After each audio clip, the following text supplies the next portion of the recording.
My name is Sophia Elise Clean. I am 27 years old, and I live in Seattle, and I am standing on a stage that most people only dream of reaching. It is commencement day at MIT. The lights are bright, and the air smells like fresh rain and expensive perfume. All around me, students are crying happy tears. They are hugging their parents, throwing their caps in the air, and taking pictures that will sit on mantelpieces forever. I am not crying. I am staring at row 12, seats A, B, and C. They are empty. My parents aren't late. They aren't stuck in traffic. They are 300 miles away, sitting in a hot, crowded high school auditorium. They chose to watch my younger sister, Mira, perform in a local ballet recital instead of watching me become an engineer. I worked for 4 years for this moment. I stayed up for nights without sleep. I fought for every grade. And in the end, I walked across that stage to total silence from the people who gave me life. That silence didn't just hurt. It changed me. It was the moment I realized that to save myself, I had to lose them. But before I tell you how everything flipped, like and subscribe, drop a comment. Where are you watching from? My name is Sophia Elise Clean. I am 27 years old. Love in our home wasn't shared. It was assigned. And in the Clean household, the assignment was permanent. The love went to Mira. I realized this when I was very young. It wasn't a sudden realization, like waking up from a bad dream. It was a slow understanding, like noticing a crack in the ceiling that gets a little bigger every day until you realize the roof is going to fall in. Our house was a shrine to my sister. If you walked through our front door, the first thing you saw was a gallery wall dedicated to her. There was Mira in her first pink tutu at age 4, her hands thrown up in the air, a wide, toothless grin on her face. There was Mira at age 6, holding a bouquet of roses my father had bought her. Mira at age 9, doing a split on the front lawn. My parents called it the Wall of Joy. I was in the pictures too, but you had to look hard to find me. I was usually in the background, out of focus, or standing half cut out of the frame. There was one picture of me holding a science fair trophy when I was 10. It was placed on the bottom shelf of a bookcase in the hallway, behind a potted fern. You had to physically move the plant to see my face. I remember asking my mother about it once. I was 11. I was standing in the hallway, looking at the wall of Mira. "Mom," I asked, "why aren't there any pictures of my spelling bee win up there?" My mother didn't even look up from her phone. She was busy scrolling through a website for dance costumes. "Oh, Sophia, don't be jealous. That wall is for action shots. Ballet is visual. Spelling is, well, it's just standing there, isn't it?" "But I won," I said. "I beat everyone in the district." "We know, honey," she said, finally glancing at me with a look that felt like a pat on the head.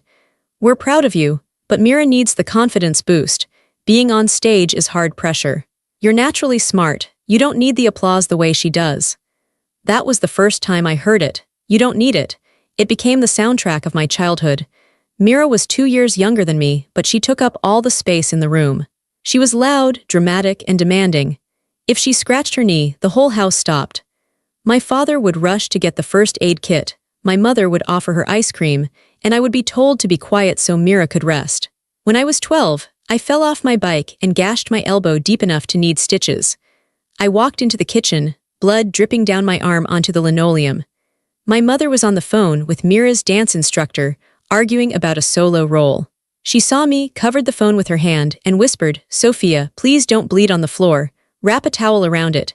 I have to handle this crisis. They're trying to give the Swan Queen part to that Reynolds girl." I stood there for a full minute, holding my dripping elbow, waiting for her to hang up. She didn't, she just kept arguing about the Swan Queen.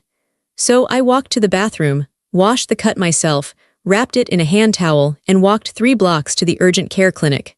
I sat in the waiting room alone for 2 hours. When the doctor asked where my parents were, I lied. "They're on their way," I said. "They just got stuck in traffic." They weren't in traffic. They were in the living room, analyzing a video of Mira's pirouettes. When I got home that night, with 5 stitches in my arm, my father looked up from the TV. "Where have you been?" "Dinner was an hour ago." "I went to the doctor," I said, holding up my bandaged arm. "I needed stitches." He looked surprised, then sighed. "You should have told us, Sophia. We would have taken you after the video review. You're so independent, sometimes I forget you're only 12.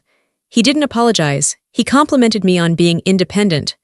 That was my role. I was the low-maintenance child. I was the one who did my own homework, made my own lunch, and didn't cause drama. I thought that if I was perfect, If I caused zero problems, they would finally notice me. I thought that if I made their lives easier, they would love me for it. I was wrong. Being easy didn't make them love me more. It just made me invisible. I started staying at school late. I joined the robotics club, the math team, the debate squad. Not just because I liked them, but because the school janitor, Mr. Henderson, asked me more questions about my day than my own parents did. "Working on that circuit board again, Sophia?" he'd ask, leaning on his broom. "You're gonna be an engineer, I can tell." "I hope so," I'd say. "Your folks must be thrilled," he'd say. I would just smile, a fake, tight smile. "Yeah, they're thrilled." I learned to lie to protect them. I learned to pretend that my family was normal. I didn't tell my friends that my parents missed my choir concert because Mira had a costume emergency. A zipper got stuck. I didn't tell them that for Christmas, Mira got a new laptop and I got a gift card to a bookstore because you like to read and we didn't know what else you wanted. I became quiet. I stopped asking for things. I stopped asking why not me and started telling myself it doesn't matter. But it did matter. It mattered every single day. By the time I was 14, I understood the hierarchy of our house perfectly. Mira's dance career. Mira's happiness. My parents' comfort, the dog, Sophia. I was below the dog. At least they bought the dog premium food and walked him every day. I was just there. A roommate who didn't pay rent. I remember one night vividly. I was studying for a biology final at the kitchen table. Mira came in, crying because a girl at dance had said her bun was messy. My mother immediately dropped the spatula she was using to cook dinner and rushed to hug her. "Oh baby, don't listen to her," Mom cooed, stroking Mira's hair. "She's just jealous, you are a star." "I want ice cream," Mira sobbed. "Let's go to Dairy Queen." "Of course," Dad said, grabbing his keys. "Let's go get your mind off it." They started walking toward the door. "Mom," I said, "dinner is on the stove, it's burning." "Turn it off, Sophia," she called back over her shoulder. "We'll pick something up. Do you want anything?" "I have a biology final tomorrow," I said. "I need to study." "Okay, well, make yourself a sandwich," she said. "We won't be long." The door closed. The house went silent. I turned off the stove. I looked at the half-cooked chicken. I wasn't hungry. I sat there in the silence, listening to the hum of the refrigerator. I realized then that I wasn't just the strong one. I was the convenient one. I was the child they could leave behind because they knew I wouldn't cry about it. They knew I wouldn't make a scene. I looked at my biology book. "Mitochondria is the powerhouse of the cell," it said. "I am the powerhouse of this family," I thought bitterly. "I carry the weight so they don't have to." I didn't cry that night. I just opened my book and kept studying. I got an A on the final. When I showed my parents the paper, my dad said, "Good job, kiddo," without looking away from the TV. I took the paper to my room and put it in a drawer with all the other good jobs. It was a drawer full of proof that I was smart, capable, and completely unseen. As I moved into my teenage years, the neglect stopped being accidental and started feeling systematic. It wasn't just that they forgot things. It was that they actively prioritized Mira's potential over my reality. The pattern was always the same. Mira needed something, and I had to sacrifice for it. The biggest blow came when I turned 16. In our town, turning 16 was a big deal. Most of my friends got cars. Nothing fancy, usually old sedans or hand-me-downs, but it was freedom. My parents had promised me, vaguely, years ago, that they would help me get a car. "When you get your license, we'll see," my dad had said. I got my license on my birthday. I aced the test. I came home, license in hand, feeling a rare spark of excitement. I walked into the kitchen where my parents were sitting at the table with a calculator and a stack of bills. "I did it," I said, placing the plastic card on the table. "I'm a licensed driver."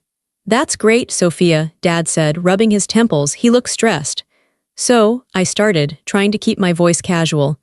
"I saw a used Honda Civic for sale down the street. It's cheap. I have some money saved from babysitting, but I'd need you guys to help with the rest. Like we talked about." My mother and father exchanged a look. It was the look. The one that meant Sophia is asking for something, and the answer is no. "Honey," Mom started, her voice dropping into that fake gentle tone she used when she was about to disappoint me. "We can't do the car right now." "Why?" I asked. "You promised." "We didn't promise," Dad corrected quickly. "We said we'd see, and we've looked at the finances. Mira has been accepted into the elite summer intensive in New York. Do you know how much that costs?" I felt my stomach drop. "Mira is 14. It's a summer camp." "It is not a camp," Mom snapped, her voice suddenly sharp.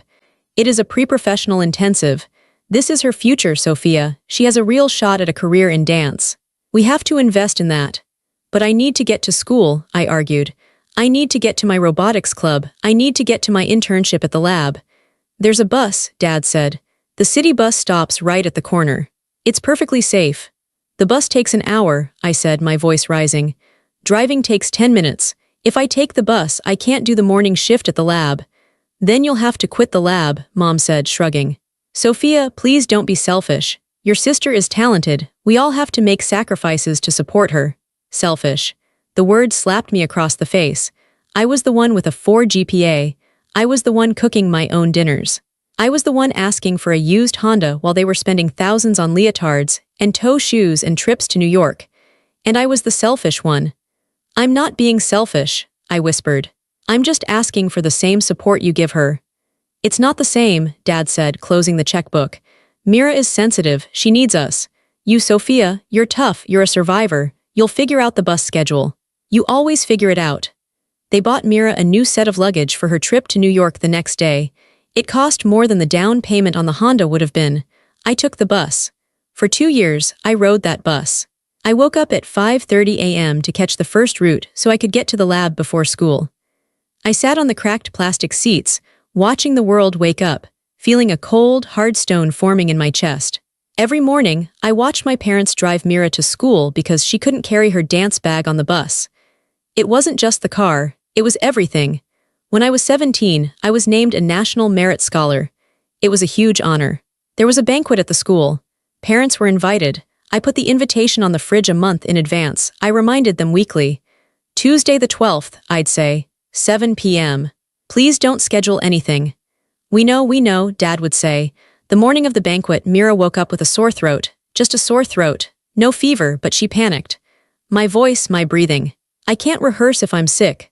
My mother went into full nurse mode. Tea, humidifiers, blankets. At 6:30 p.m., I came downstairs dressed in my nice black dress. My parents were on the couch. Dad was reading a magazine. Mom was rubbing Mira's feet. Ready to go? I asked. Dad looked up confused. Go where? I felt the blood drain from my face. The banquet, the National Merit Scholar banquet, it's tonight. Oh, Dad said. He looked at Mom. Is that tonight? I can't leave Mira, Mom said immediately. She's sick, Sophia, she needs me. She has a sore throat, I said, my voice shaking. She's 15, not 5. She can watch TV for 2 hours alone. Sophia, Mom scolded, don't be heartless, I'm not leaving my sick child. I looked at my father. Dad, can you come? He hesitated. He looked at the TV, then at Mira, then at me. I think I should stay and help your mother, just in case she gets worse. You know how Mira gets when she's anxious. I stood there in my black dress, feeling like a fool. It's an award, I said. I'm getting an award. We're proud of you, Dad said, but he didn't stand up. Bring the certificate home.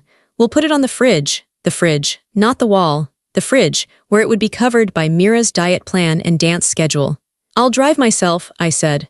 Take the station wagon, Dad said, tossing me the keys. Be careful. I drove to the banquet alone. I sat at a table with my physics teacher and his wife because my parents' seats were empty. When they called my name, I walked up to the podium. I looked out at the audience. I saw other parents beaming, holding up phones, cheering. I saw my empty seats. I shook the principal's hand. I smiled. I accepted the certificate. Inside, I was screaming.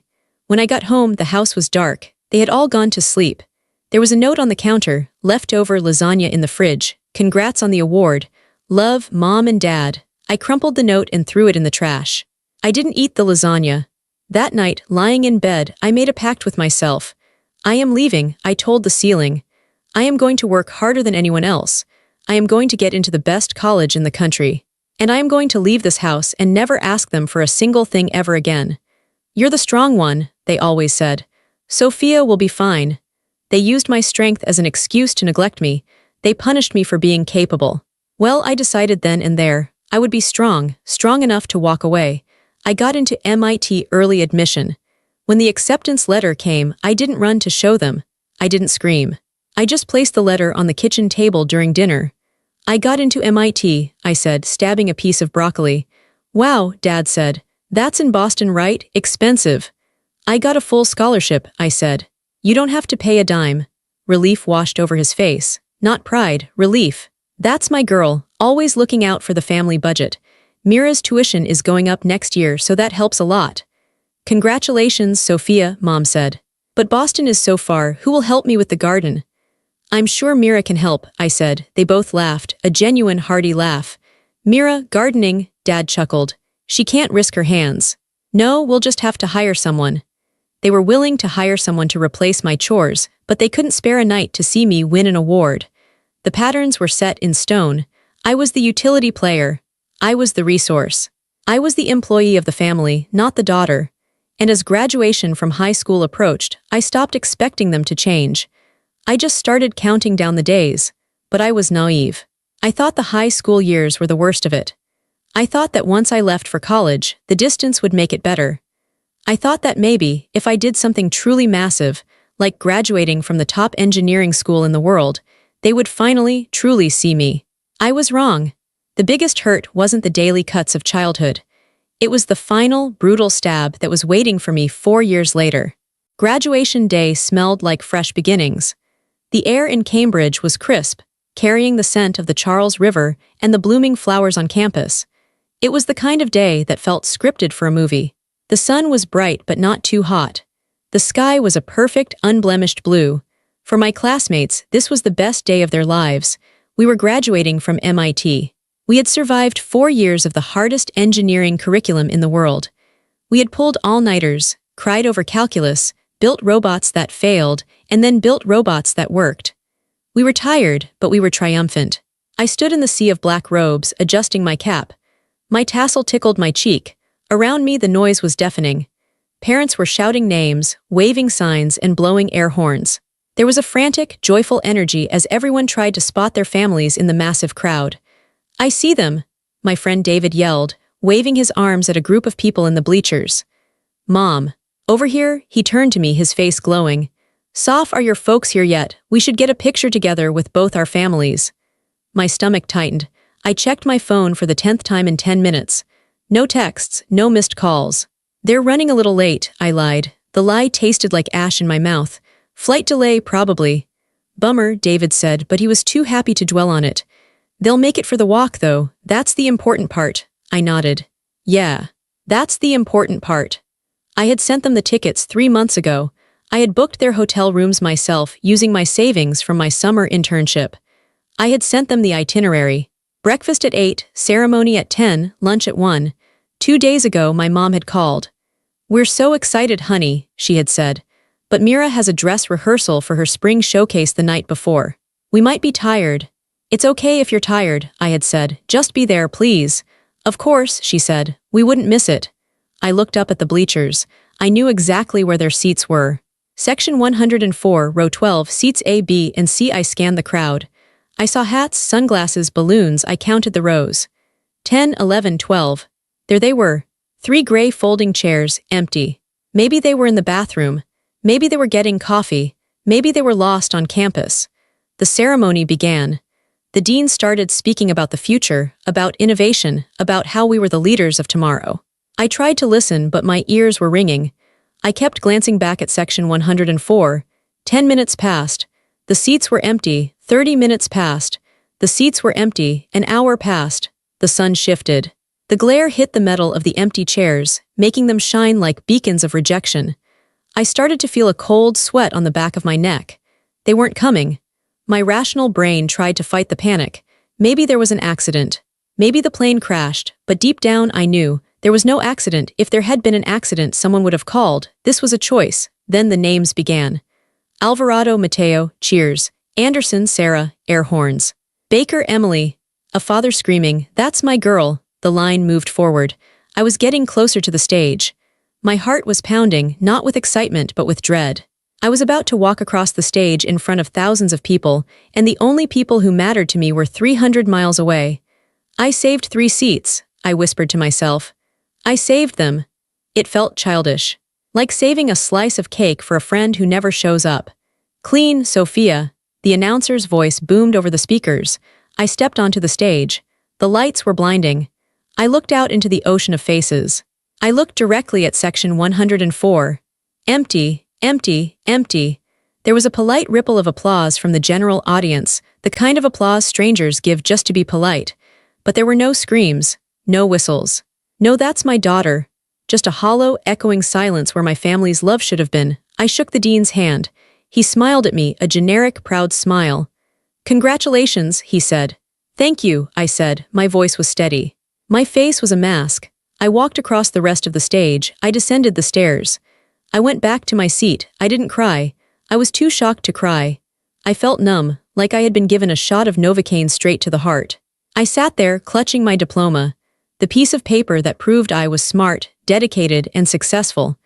But looking at those empty chairs, I didn't feel successful. I felt like that little girl in the hallway again, standing behind the fern, waiting for someone to move the plant and see me. They hadn't just missed a ceremony. They had missed the culmination of my entire life's work up to this point. They had looked at my biggest achievement and decided it wasn't worth the price of a plane ticket. I sat through the rest of the graduation, another 2 hours. I watched every other student get hugged. I watched fathers crying. I watched mothers adjusting caps. When it was over, everyone threw their caps in the air. I held mine in my lap. I didn't want to celebrate. I just wanted to disappear. After the ceremony, the campus turned into a chaotic party. Families were everywhere. There were picnics on the grass, champagne corks popping, and flashes of cameras going off every second. I walked away from the crowd. I went to a quiet bench near the river, away from the laughter. I sat down and took my phone out of my pocket. I needed to know. I needed to hear the excuse. Was it a car crash? Was it a heart attack? Was it something that would make this forgivable? There was one text message. From Mom. I stared at the screen for a long time before I opened it. My thumb hovered over the notification. I took a deep breath, preparing myself for tragedy. I opened it. "Sweetheart, Mira's recital time changed to this morning. It was a last-minute switch. We couldn't miss it. She had the solo in the second act. She was breathtaking. The way she moved, just incredible. We'll celebrate with you when you come home to visit. How was your little ceremony? Send pics." I read it once. Then I read it again. The world stopped spinning.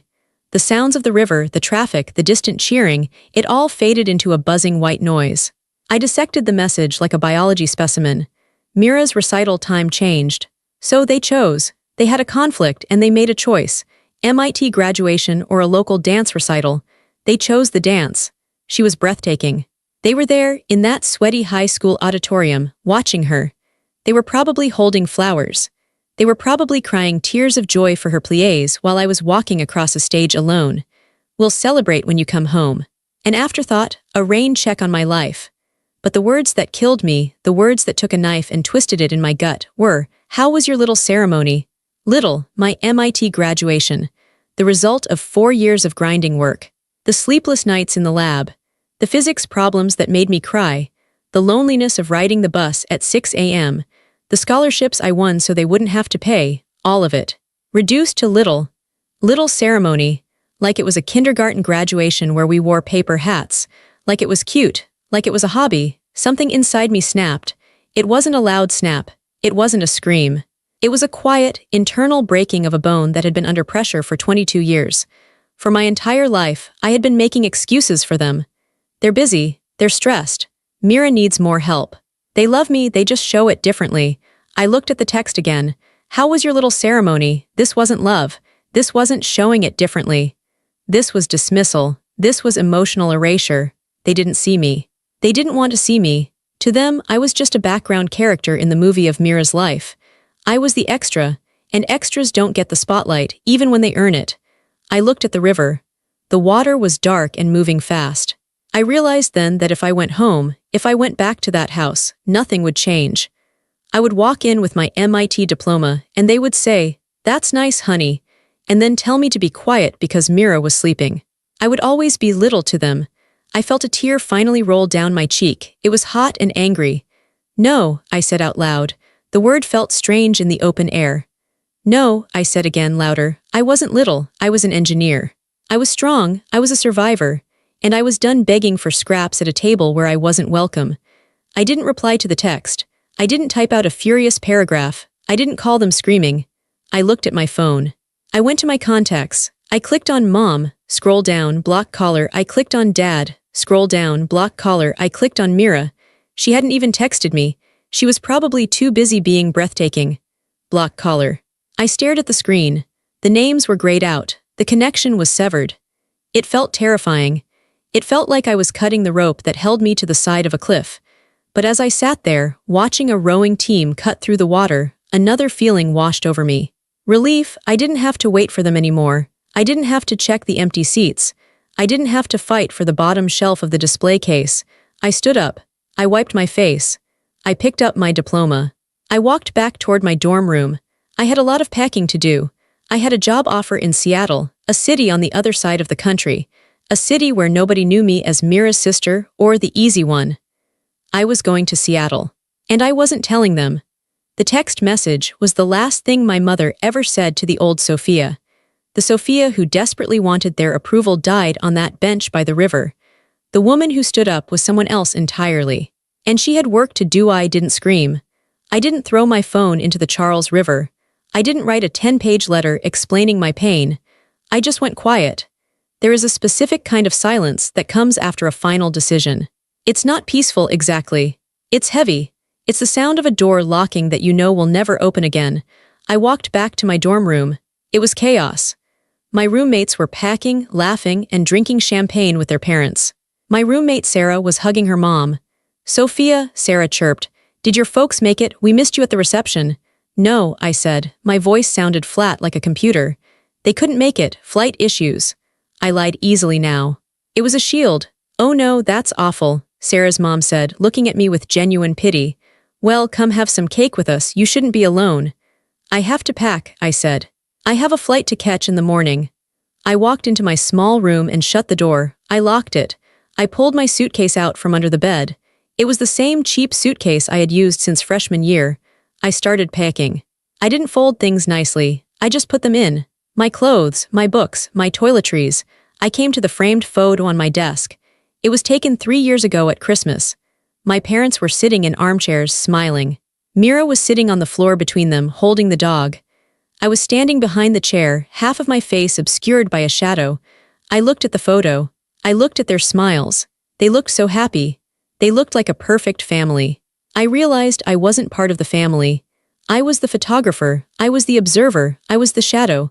I took the photo out of the frame. I didn't tear it up. That would have been too dramatic. I just dropped it into the trash can next to my desk. Then I threw an empty coffee cup on top of it. Trash, just trash. I finished packing. I looked around the room. 4 years of my life were in 2 suitcases and a backpack. I sat on the bare mattress. My phone lay on the nightstand. It buzzed once. A text from Mira. "Did you see the pics I sent? The flowers were huge." I didn't open it. I picked up the phone. I went to the settings. I changed my number. It took 5 minutes. I logged into my carrier's app, paid a $15 fee, and selected a new number with a Seattle area code. The old number, the one my parents had, the one Mira had, the one I had waited by for years hoping for a call that mattered, was gone. Disconnected. If they called me now, they would hear a recording. "The number you have dialed is no longer in service." It was the most honest message I could send them. I was no longer in service. I was no longer serving their needs, their ego, or their schedule. I ordered a cab for 4 a.m. I didn't sleep. I lay in the dark, staring at the ceiling, listening to the party down the hall. I felt like a ghost. I felt like I had already died and was just waiting to move on to the afterlife. The taxi ride to Logan Airport was a blur of streetlights and dark highways. The driver didn't talk. I was grateful. At the airport, I checked my bags. I went through security. I sat at the gate. I kept waiting for the panic to hit. I kept waiting to feel guilty. I kept waiting for that little voice in my head, my mother's voice, to say, "Sophia, you're being dramatic. You're being selfish." But the voice didn't come. Instead, there was just a cold, hard resolve. I boarded the plane. I took a window seat. As the plane lifted off, I watched Boston shrink below me. The Charles River became a thin silver line. The MIT dome became a tiny white dot. I was leaving everything I knew. I was going to a city where I knew no one. I had a job offer, a temporary corporate apartment, and 2 suitcases. I closed my eyes. Goodbye, I thought. Goodbye to the girl who waited. Goodbye to the girl who took the bus. Goodbye to the girl who saved 3 seats. She stayed in Boston. The flight was 6 hours. When we landed in Seattle, it was raining. Of course it was raining. The sky was a sheet of gray steel. I got into another taxi. The driver was a chatty man with a thick beard. "Moving here?" he asked, eyeing my luggage.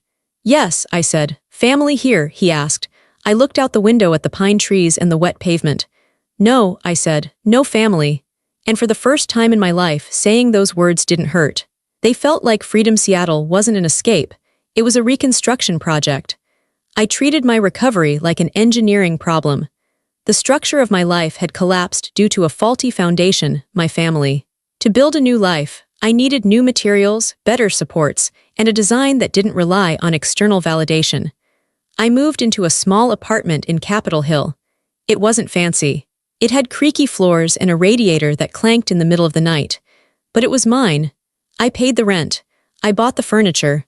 I bought a gray sofa because I liked gray, not because it was practical. I bought a bright yellow rug because it made me happy. My parents hated yellow. They said it was gaudy. I put the yellow rug right in the center of the living room. I started my job at a tech firm downtown. It was demanding work.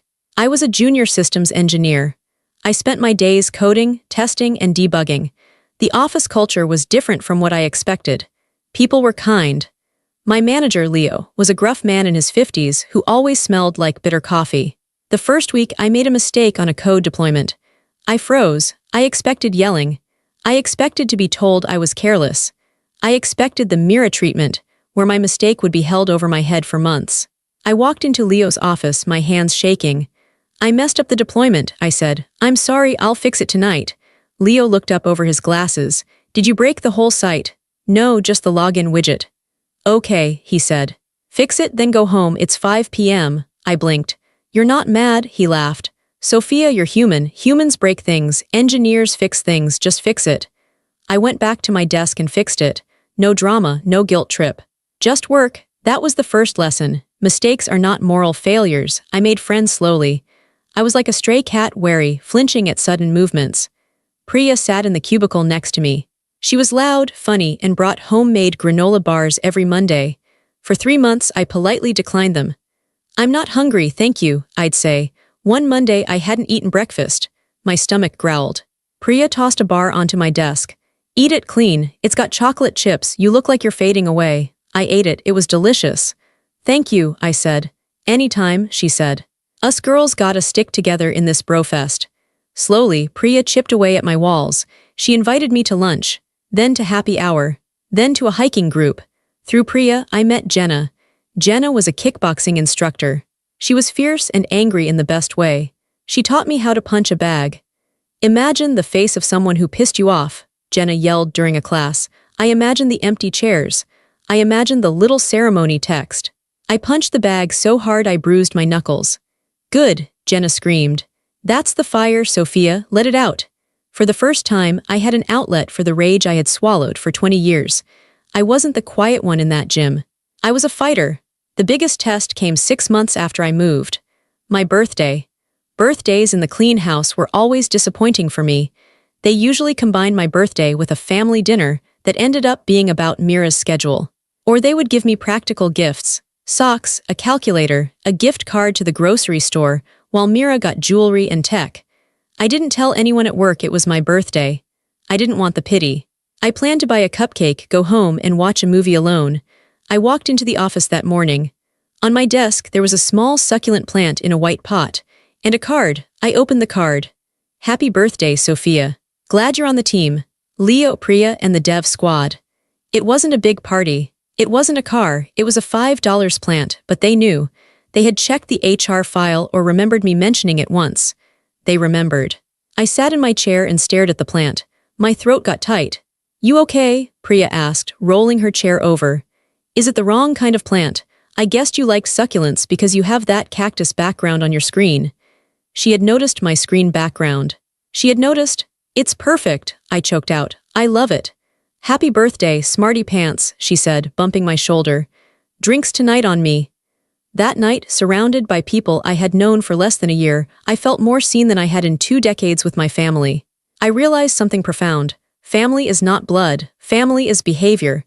These people didn't share my DNA. They didn't owe me anything, but they showed up. They paid attention. I stopped checking my old email address. I stopped wondering if my parents were looking for me. I focused on my career. I was promoted after 1 year. I led a team to redesign the company's core infrastructure. I filed 2 patents. I bought a newer car, a Subaru, because everyone in Seattle had one and I could afford it myself. I grew my hair out. I stopped wearing the drab gray clothes my mother always bought me because they don't show dirt. I started wearing colors. Deep blues, emerald greens. I became Sophia, just Sophia, not Mira's sister, not the disappointment. I was happy. It was a quiet, steady happiness. It wasn't the frantic, high-stakes drama of my childhood. It was boring and it was beautiful. Then the letter came. It had been 5 years, 5 years of silence, 5 years of peace. The envelope was heavy, cream-colored, with silver calligraphy. I found it in my mailbox on a Tuesday in November. I knew the handwriting. It wasn't my mother's. It was my Aunt Sarah's, my father's sister. I opened it standing in my kitchen, while my cat, Luna, wove between my legs. The honor of your presence is requested at the marriage of Daniel James Clean to Emily Rose Porter. Daniel. My cousin Daniel. My heart softened. Daniel was the only person in my extended family who had ever been kind to me. When we were kids at family reunions, while the adults fawned over Mira, Daniel would sit with me on the porch and play cards. He never treated me like the invisible one. When I disappeared, Daniel was the only one who found my LinkedIn profile and sent a message. I know you cut them off. I get it. I'm not gonna tell them where you are. Just hope you're good, cuz. I had replied, I'm good, thanks, Dan. That was it. Now he was getting married in Chicago. I looked at the date. December 15th. 3 weeks away. I knew who would be there, my parents, Mira. My stomach twisted into a knot. The old anxiety, the one I thought I had kickboxed away, came rushing back. My hands started to shake. Don't go, my brain screamed. It's a trap. It's not safe. But then I looked at my reflection in the hallway mirror. I was 27 years old. I was a senior systems architect. I owned my own life. If I didn't go, it meant I was still afraid of them. It meant they still had power over me. It meant that my rebirth was fragile. I didn't want to hide anymore. I RSVP'd, yes. The preparation for the wedding felt like preparing for war. I went shopping with Jenna. I need a dress that says I am successful and I don't need you, I told her. Red, Jenna said immediately. Power color. We found a deep crimson dress. It was tailored, elegant, and sophisticated. It was a dress for a woman, not a girl. I bought expensive heels. I got my hair done professionally. I wasn't going as their daughter. I was going as a guest. I flew to Chicago the morning of the wedding. I rented a car.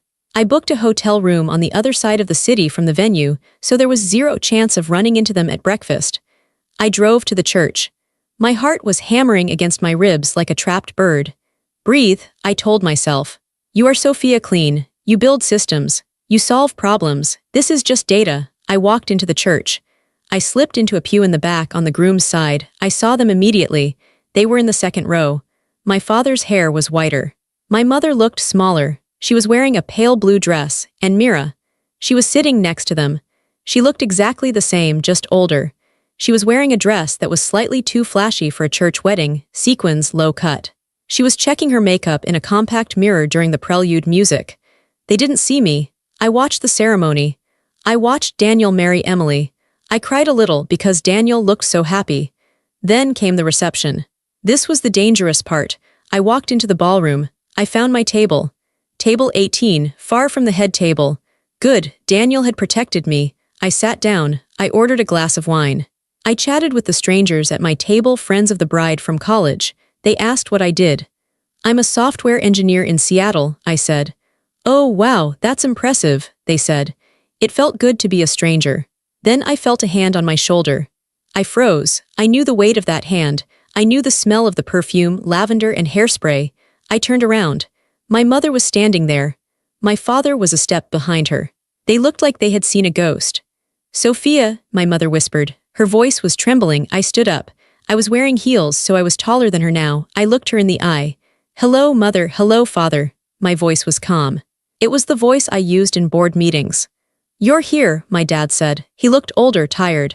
His eyes were scanning my face, trying to find the frightened teenager he used to know. He couldn't find her. Daniel invited me, I said. He's my cousin. You look different, Mom said. She reached out to touch my arm. I took a subtle step back. Her hand hovered in the air, then dropped. We tried to call you, she said. Her eyes were filling with tears. For years. Your number didn't work. We didn't know if you were dead or alive.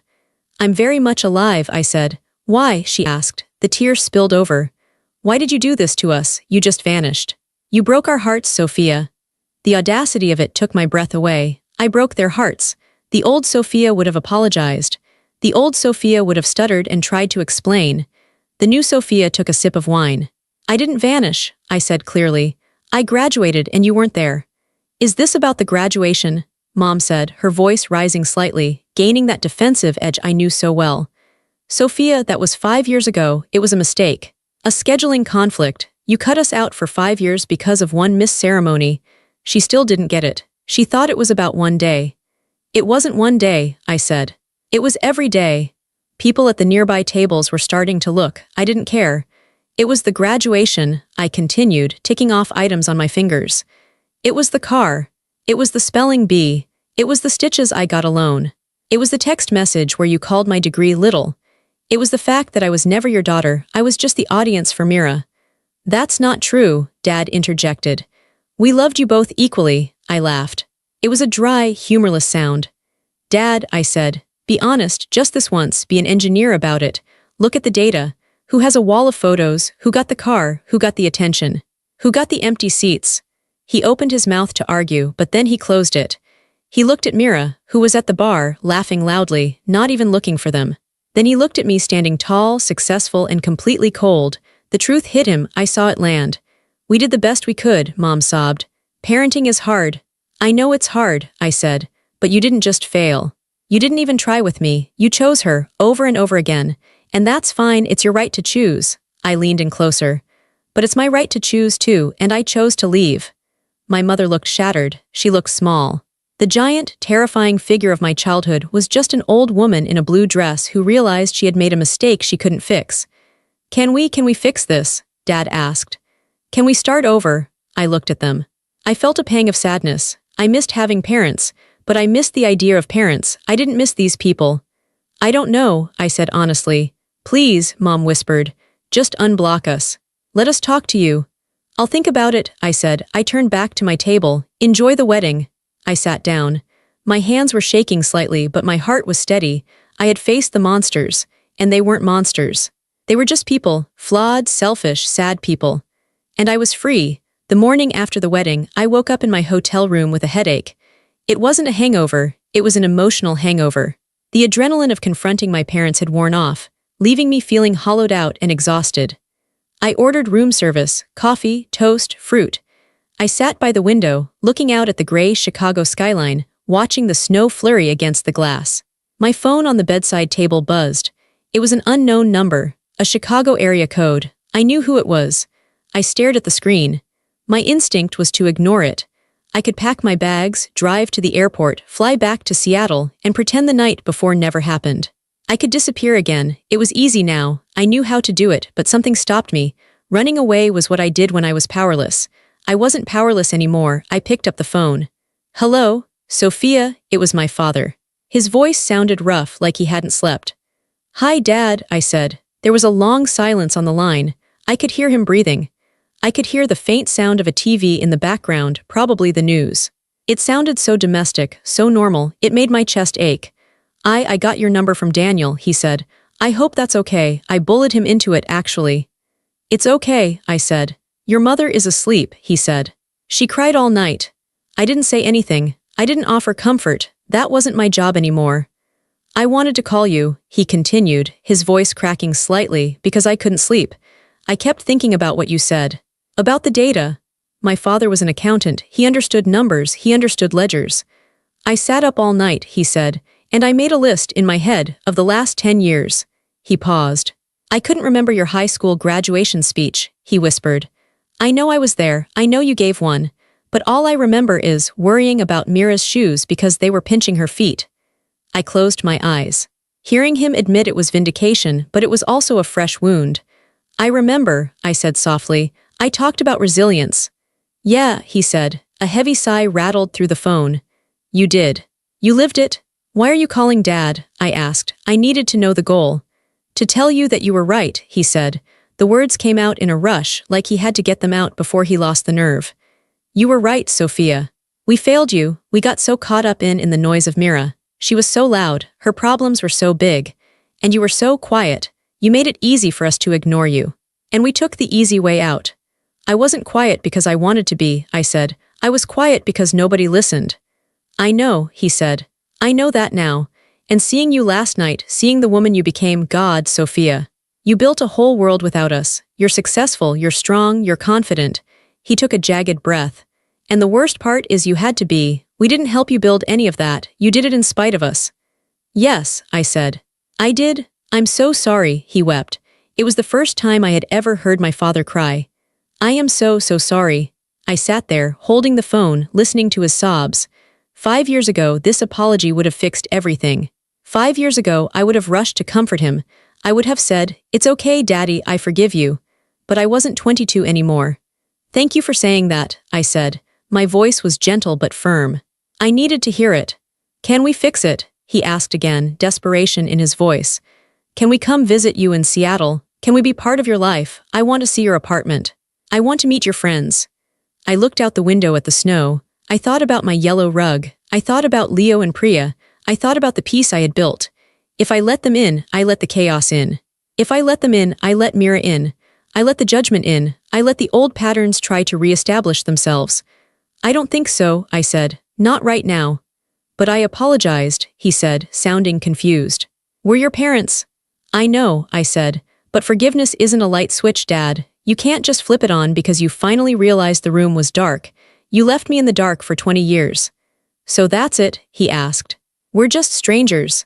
"We've been strangers for a long time," I said. "I'm just finally being honest about it." "Will we ever speak again?" I thought about it, truly thought about it. "Maybe," I said. "Maybe not. I need time. I need to decide what I want. For the first time, Dad, I'm going to do what's best for me, not for the family, not for Mira, for me."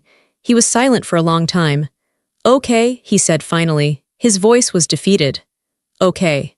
You earned that right." "Goodbye, Dad," I said. "Goodbye, Sophia," he whispered. "I love you, even if you don't believe it." "I believe you believe it," I said, and I hung up. I didn't block the number this time. I didn't need to. I just put the phone down. I felt lighter. Not happy exactly, but lighter. The heavy sack of rocks I had been carrying, the need for their validation, the anger, the confusion was gone. I had laid it down. I packed my bag. I checked out of the hotel. I drove to the airport. I was going home. The flight back to Seattle was different. The sky was clear. I watched the Rocky Mountains pass below me, snow-capped and majestic. When I landed, it was raining again. But this time, it didn't look gloomy. It looked like Seattle. It looked like home. I took an Uber to my apartment. I walked up the stairs. I unlocked the door. Luna meowed and rubbed against my ankles. The apartment smelled like vanilla and old books. My yellow rug was bright and cheerful on the floor. I dropped my suitcase. I kicked off my heels. I walked to the fridge. There were no pictures of Mira. There were pictures of me and Jenna hiking. Pictures of the team at work. A magnet from a trip I took to Portland alone. It was a gallery of my life. My phone pinged. It was a text from Daniel. "Saw your parents at breakfast. They looked rough. Dad told me you talked. Proud of you cuz you stood your ground." I smiled. Then another text from Priya. "Hey, you back? We're going for tacos and margaritas tonight. You in? Leo is buying." I typed back immediately. "I'm in. Save me a seat. Save me a seat." I realized then that I didn't have to save seats for people who didn't want them anymore. I had people saving seats for me.